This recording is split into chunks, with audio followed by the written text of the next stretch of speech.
In my opinion, this was one of the worst performances I've seen at Old Trafford, but I'm going to start by giving credit to Everton, who executed some interesting tactics. We can see Everton defending with a narrow front line, with Barry sitting on Casemiro, and he scans to make sure he doesn't lose him. But when De Ligt shapes to go this way, Barry steps across the passing line into Casemiro, allowing him to press De Ligt.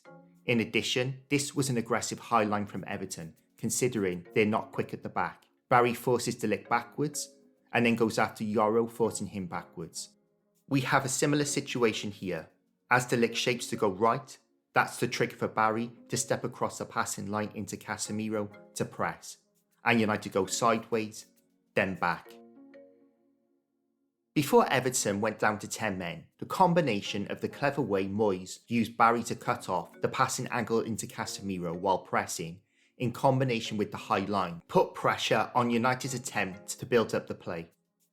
Although this channel looks at tactics, sometimes the tactics are irrelevant because of the lack of effort and desire from the players. So, if you have been hoodwinked by the plethora of garbage attributing this performance solely to the system, think again. This to me set the tone for the game. Long ball from the kickoff, and Dai leaps like a salmon, where Casemiro doesn't even jump to challenge.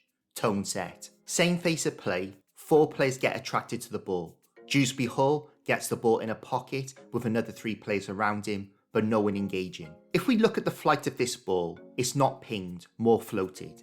We can see De Ligt not tight enough, so as he is making up ground, Barry is jumping, another unchallenged header. Fernandes steps up to press Idris Gueye, tries to be a smart ass reading this pass, sells himself, opening the pitch, putting Everton here. Here, Yoro has Dewsbury Hall. Both Yoro and Casemiro go with the runner, giving Dewsbury Hall another pocket. This is classic Fernandes. Xerxes gives the ball away with Fernandes here, but Fernandes decides to run past the ball anyway. With Fernandes and Casemiro split, Dewsbury Hall gets in another pocket. I've never kicked a professional football, but I got taught at 8 years old to show your man down the line. And Dai, the best player on the pitch by a mile, banged one in the top corner with his left foot against Sunderland. What does Shaw do? Stepped out, giving Ndiaye the inside. In recent weeks, I've praised United for executing this sporting tactic, playing little balls into the sixes to manoeuvre the opposition's defensive formation. Shaw plays it into Casemiro, who plays it back. Gueye follows the ball, and if Shaw controls that with his left foot, he can go back into Casemiro or Ahmad to break this line. But he made his mind up to go back, and we end up here where Yoro kicks the ball out. All that was when it was 11 v 11. We now have the man advantage. Let's step it up. This passage of play is as bad as it gets. United are looking to press, but look at the distances. United are miles off, nowhere near enough intensity. Pickford goes into Tarkowski, not enough pressure from Ahmad. United have Everton in the corner at the Stratford end. Again, the distances are awful, making it easy for Everton. O'Brien pops it into Garner, who gives it back. This is hilarious. This misplaced pass into Ndiaye gets to Barry.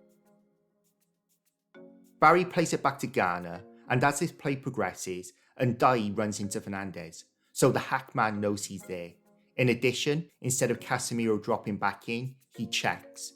Ask him why.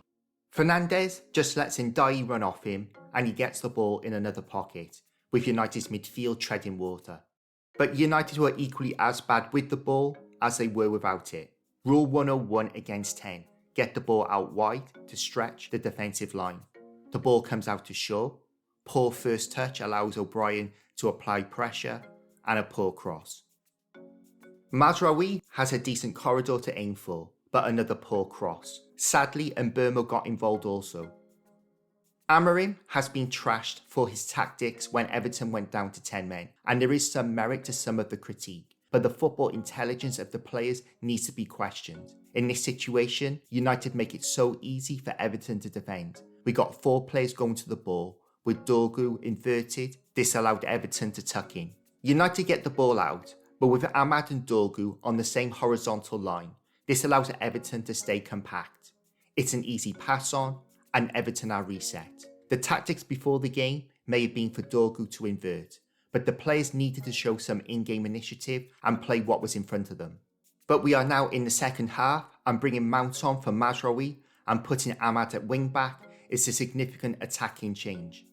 After making that change, hands up if you think Amorim told Fernandes to drop back, putting 4 players in front of Everton's furthest player to play a backward pass. This time, we have 5 players in front of Everton's furthest man. Now, let's look at this logically. Amorim played at the highest level and did a good job at Sporting. It's not possible that he has told his 2 sixes to drop this deep, to take the ball off the toe of his defenders, to then push a ball 10 yards forward.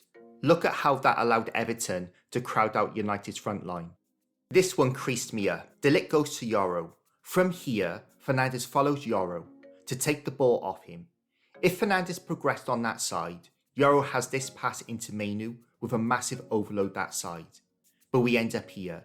The orchestrating in this game was shocking. If Amorim instructed this, either I'm the Prince of Wales or he is the worst coach in history. Ahmad had one-on-ones with space on the outside and went inside every time. The lack of confidence to take his man on was strange. I'm a massive fan of Ahmad, but it was like Anthony snuck onto the pitch in this game.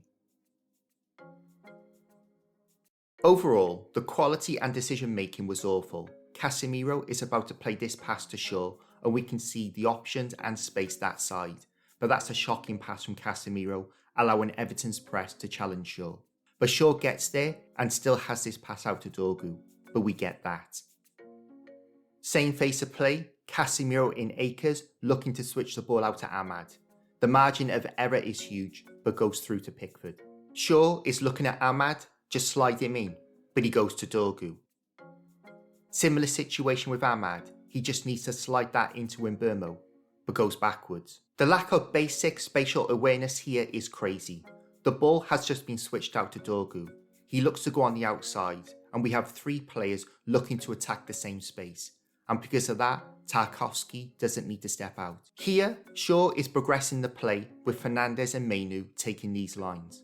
Both players change their line to go to the ball, and Shaw goes back to Fernandes. This constant dropping back to get easy possession of the ball took away United's numerical advantage. As I've said in previous videos, I'm pretty neutral on Amorim. As a preference, I don't like the system for United. But is it functional? Yes. But to rip into him when the quality is this bad is unfair on him and letting the players off.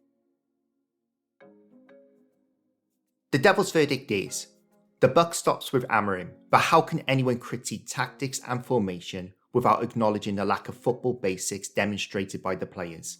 After 63 minutes, United had Fernandes, Mainu, Mount, Mbeumo, Ahmad and Xerxes on the pitch. So the critique that his system has too many defenders wasn't true in the second half, and United should have done much better. Again, if the basic fundamentals of football are missing, tactics and formations become obsolete, and that is true whether it's a United game at Old Trafford or an 11-a-side game in a local park anywhere in the world. Thank you for watching, and I'll see you in the next one.